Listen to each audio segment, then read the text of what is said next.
Let's have a look at what's happening on currency markets then right now.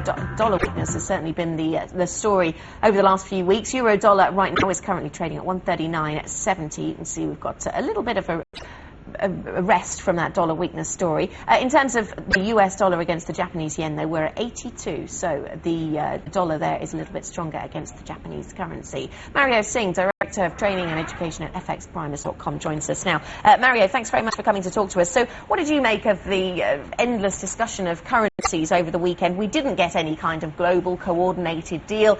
We'd been told many times that we shouldn't expect one. So does this mean we just return to the same path of dollar weakness? Hi, Anna. Well, I honestly think that the term currency wars is an act term right now, what's been playing out for the last couple of weeks. It's just bad news and bad news coming out of the States where the dollar is concerned. We've seen QE2 coming out, and I think it's more or less a done deal when the Fed, they convene, I think about in the first week of November. On 2nd of November, it's almost a done deal that they will be expanding their balance sheet and purchasing more in terms of their assets. That's number one. Number two, what's been happening in the Forex markets coming out of last week's data is just bad news for the dollar once again, when they shed literally 95,000 jobs on Friday. So having said that, what's going to be happening in this next 1 week? We're going to be seeing risk assets heading upwards again, simply because people are just selling the US dollars like crazy. And speaking of selling the US dollars like crazy, I'm looking at dollar yen. It's now 82. I mean, IMF didn't criticize Japan at its meeting for not intervening.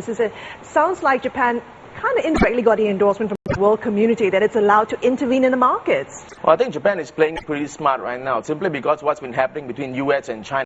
They are literally playing a very smart move in terms of stepping out of that whole situation. Having said that, will Japan come in and intervene a second time? My guess is yes, because when it reaches 80, it's going to be a level that's going to be so difficult for Japan's exporters at this point. Mario, it's Yusuf in Bahrain. Talk to me a little bit about the euro dollar. Do you see uptrend risk, rather uptrend support at risk, given the current level?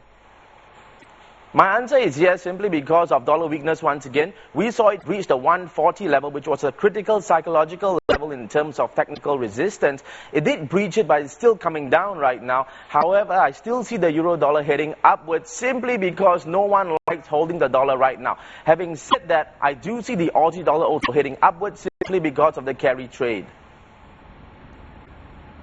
Mario, even sterling has been gaining against the dollar, which is no bad feat considering all of the talk of QE2 here in the UK as well. Do you think there's any excuse for doing that when inflation is still running above 3%?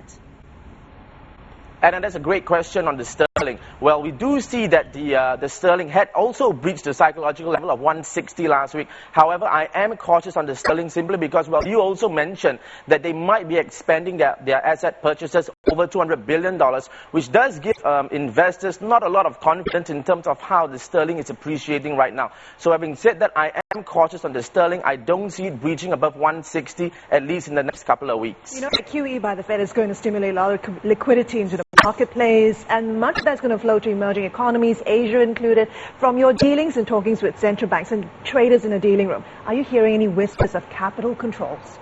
Well, let's talk about China right now, simply because where capital controls are, China is literally having a tussle between US at this point. China cannot afford to have their yuan appreciate too much now. In fact, they have gone on air and literally kind of slammed the US for saying that simply because of dollar weakness, there's so much capital controls or capital inflows that's moving into the Chinese economy. So at this point, I don't see a lot of Chinese nationals, or rather the authorities coming out to defend in terms of how the yuan will be appreciating, but they will be keeping it small at this point. Right. Mario, just briefly, what other data releases are you watching out for this week? Well, in particular, I'm watching the U.S. retail sales that's coming out on Friday. Now, that one is going to be a strong data in terms of market sentiment, simply because while the U.S. unemployment is still at a level high of 9.6%, we're going to be seeing that numbers. Market is projecting between 0.4 to 0.6%. If it is something a lot higher than that, it will give a lot of strong boost to the dollar, which is something they really need right now. So the answer to that is Friday's retail sales that will be coming out of the U.S. All right, we'll have to leave it there. Mario Singh, Director, Training and Education at FXPrimers.com. Thank you very much for joining us.